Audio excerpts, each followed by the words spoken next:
Welcome back, everyone. Today, in this video, I'll be testing the gaming performance of the Huawei Pura70 Ultra.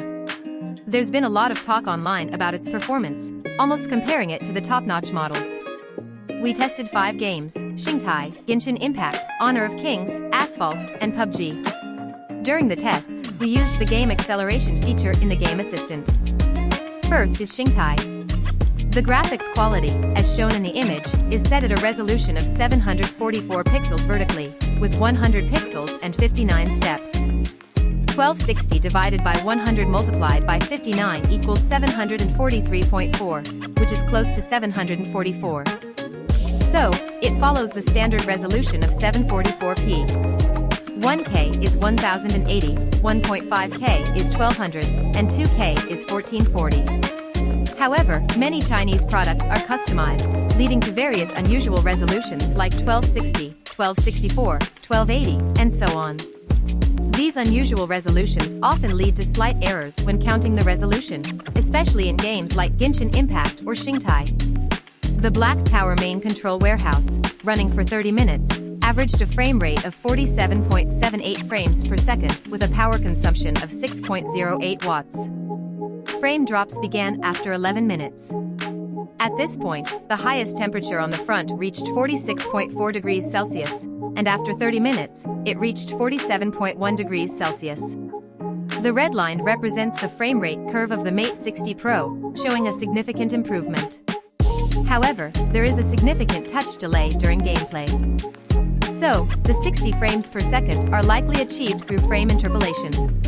In Genshin Impact, at the graphics quality shown, the resolution is 672p, which is considerably lower than the standard 720p.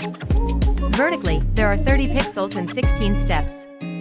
1260 divided by 30 multiplied by 16 equals 672.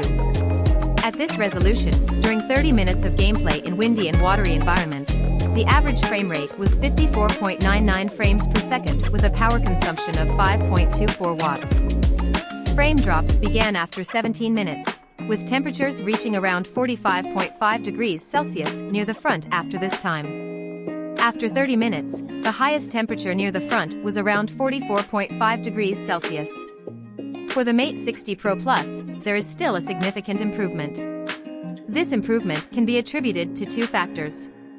Firstly, the performance of the Kirin 9010 compared to the Kirin 9000S has indeed increased. Single-core performance has improved by 11%, and multi-core performance has increased by 18%. Secondly, it renders at a resolution of 672p, which is only 87% of the pixels of 720p, reducing rendering pressure. Compared to machines with the MediaTek 8000R and Dimensity 9000+, there is a difference, but it is not very significant. When we are in the game, after enabling the super frame rate, it activates frame interpolation. The blue line represents the frame rate curve after interpolation, which remains stable. The average frame rate over 30 minutes is 60.29 frames per second with a power consumption of 3.7 watts. This is why many people online claim that the Kirin 9010 surpasses the MediaTek 8000R. Comparing interpolated data with native frame rate data from others is unfair. Therefore, it's essential to compare it with the data measured before interpolation. It still falls below the level of the 8200. I measured power consumption for 3 scenarios under the same screen.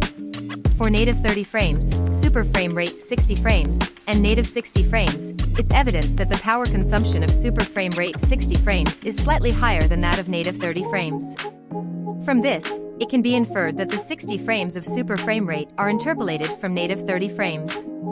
Next is the URL, graphics quality image, and high-definition 120 frames per second in-game.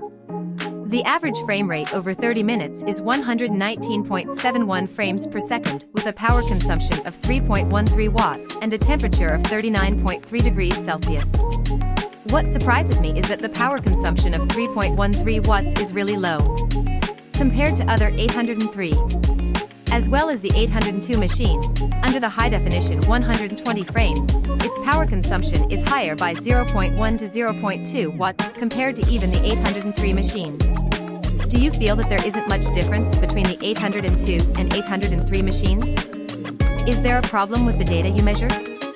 Here I want to explain that, under a total power consumption of 3 watts, the actual power consumption allocated to the processor is only about 2 watts. If you understand these two processors, you will know that under this power consumption, the 802 and 803, their efficiency is almost the same, and the Pura70 Ultra's performance under low load is not inferior to some 802 and 803 models.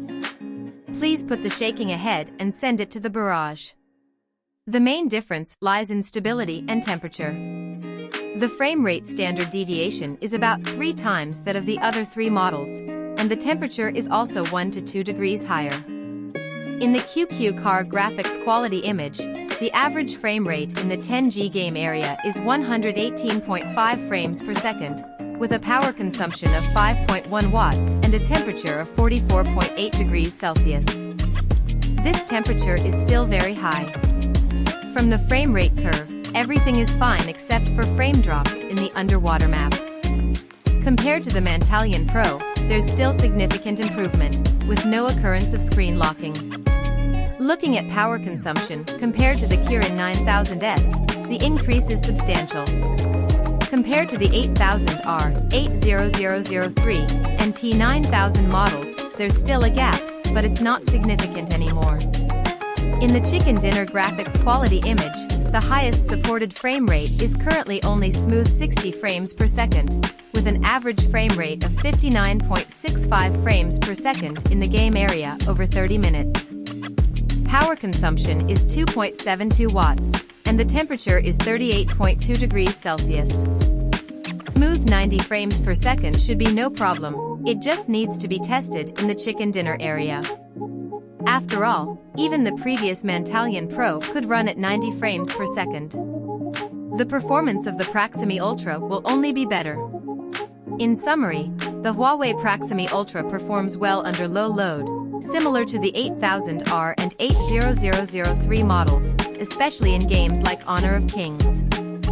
However, for more demanding games like Genshin Impact or Kart Rider, its power consumption and temperature will be higher. Well, that's all for this video. I'm Unbox Skipper, see you next time.